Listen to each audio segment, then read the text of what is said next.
Hello everyone and welcome back to the channel. So there is this discussion about Ghost of Tsushima. It is being compared to The Last of Us Part 2, especially because these two games are received totally differently. The Last of Us Part 2 is a lot more divisive. Ghost of Tsushima is received very well by users and it is enjoyed, and that's for good objective reasons. The game is fun, and that's one of the other facets of comparison, because Naughty Dog and especially Neil Druckmann doesn't see games as fun. That's his own words. So that's why these two games are now a big discussion of what a game should be and what is the definition of a video game. Does fun sell better than messages and identity politics? I think that's actually the case, because you can see other games like Mario games and Nintendo games in general being fun games and selling really well. And we have this article here saying that Ghost of Tsushima reportedly getting review boosted on Metacritic. We know that Ghost of Tsushima is the highest rated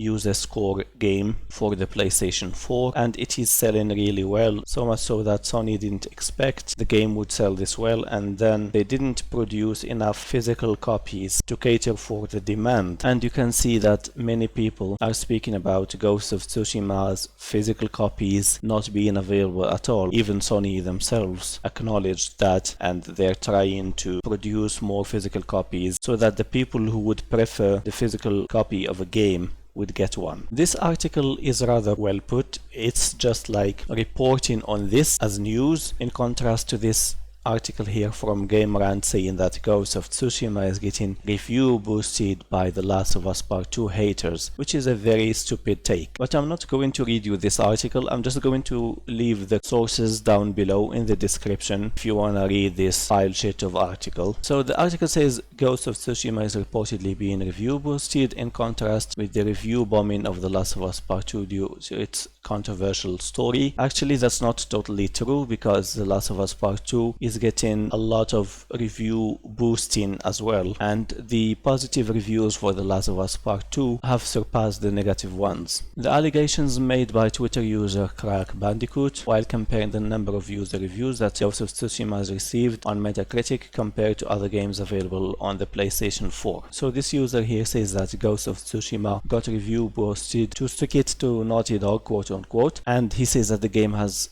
higher number of user scores than Uncharted 4, GTA 5, Spider-Man, and these games sold way more than Ghost of Tsushima. And that's actually a very stupid tweet in my opinion, because why would you compare something like a GTA 5 that is cross-generational, that's actually now on the PS3, the PS4, and it's going to be on the PS5 as well, and this game got released in 2013. And all of these games are not original IPs, these are established IPs. Uncharted is an established IP, GTA the same, Spider-Man is the same. So to compare those games with Ghost of Tsushima is actually more praising of Ghost of Tsushima than saying anything else. So we can compare it to something like Horizon Zero Dawn, which sold really well, about 10 million copies if I remember well, and he's speaking about the number of user scores. And let's just take something into account, that the number of user scores that this game got has also to do with something very important. It's 2020 and it's not 2013. Things change, and sometimes people pay attention more to some websites like Metacritic than they did in the past. There is this discussion of Metacritic and review shilling hilarious 10s out of 10s that The Last of Us Part 2 got. There is also the attitude of Sony and Naughty Dog towards the fans and towards the gamers in general. They try to shift every kind of criticism, whether it's legit or not, to just being ist and phobe and all of those buzzwords. So this is the tweet in question. So if you click here, it's difficult to see. Some people have only 2 games, like a 10 to Ghost of Tsushima and a 0 to The Last of Us Part 2, which is like, okay, fair enough, there are those people who will do that kind of behavior. But YouTubers also found out the opposite, meaning review bombing Ghost of Tsushima in favor of The Last of Us Part 2 and giving Ghost of Tsushima a 0 and Last of Us Part 2 a 10. So we can argue like both ways here. It's not going to lead anywhere. And if you scroll down to some replies here, you'll find some replies to what this person Bandicoot has said. So this person here called Chrono S says that comparing a new IP versus well-known franchise, you've got some brains here. When The Last Jedi hit the shelves and people watched it, they didn't like it and they went to Rotten Tomatoes just to express their discontent with the franchise being ruined. So yeah, when there is discussion, there will be this influx in the number of people who review something. We can't really blame Ghost of Tsushima for being fun and for having a lot of people just loving it. And I will go back to the reviews for The Last of Us Part 2 and Ghost of Tsushima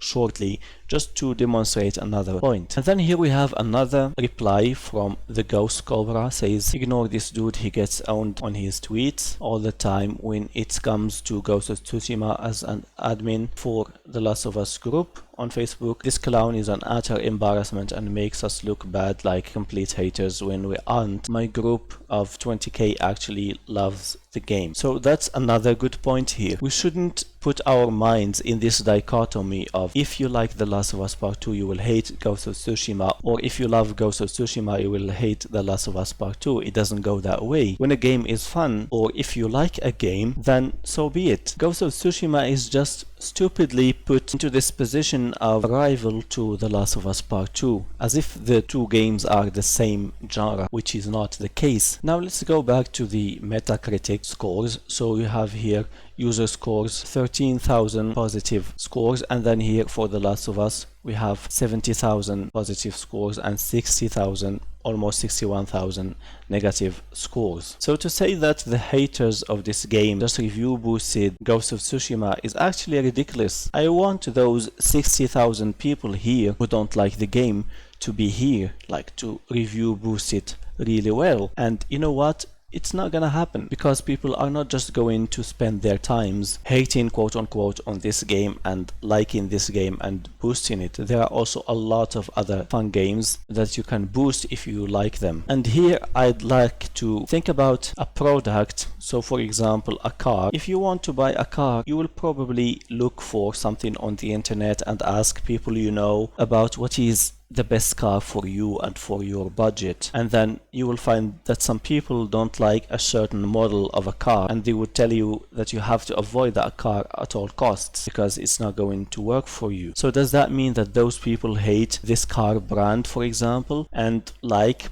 another car brand? It's not the case. It's just people expressing their opinion and talking about their experiences and recommending against a certain brand or a certain model, not because they hate it, but because they don't want other people to suffer from the same bad experience that they suffered from. And it's the same here with video games. So not all people who disliked The Last of Us Part 2 are haters and don't want you to enjoy. Not all people who boosted The Last of Us Part 2 have genuine opinions. And I will go back to this article here from Digital Trends. It says the inflated positive reviews on Metacritic should not take anything away from Ghost of Tsushima though. It's not inflated. If someone wants to have their opinion, speak about how fun it is, then so be it. And if Metacritic wants to be this genuine platform, which I highly doubt they would want to, they should have something like a way to make sure that you actually own the game. I don't think Metacritic will do that because they want more traffic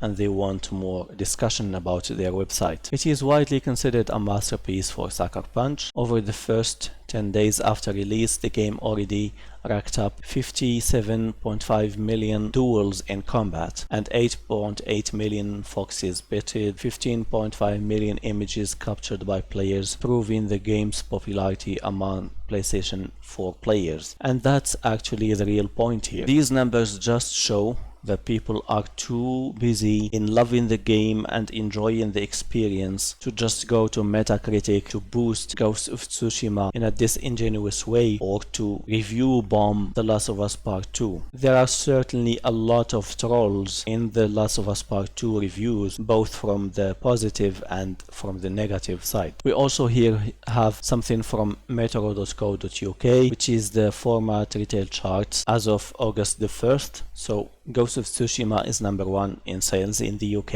It's not really surprising. The game is a lot of fun. Second is Animal Crossing. Third is Destroy All Humans. Fourth is Mario Kart 8 Deluxe for the Nintendo Switch, which is an old game and still manages to get really high up in the sales. And we have The Last of Us Part 2 in the 8th place. So for a franchise like The Last of Us, and for a game as big as The Last of Us Part 2, one would probably expect it to be higher up, probably second place or even first place, but it's not, obviously, because people have just found out that it is not the kind of game that they would want to play. And you can see that after a month and a half, The Last of Us Part 2 has really plummeted. You would expect this game to be holding up at least for 2 months or 3 months, but it didn't. And here is even more charts from Japan in which you don't see The Last of Us Part 2 at all here in the top 10.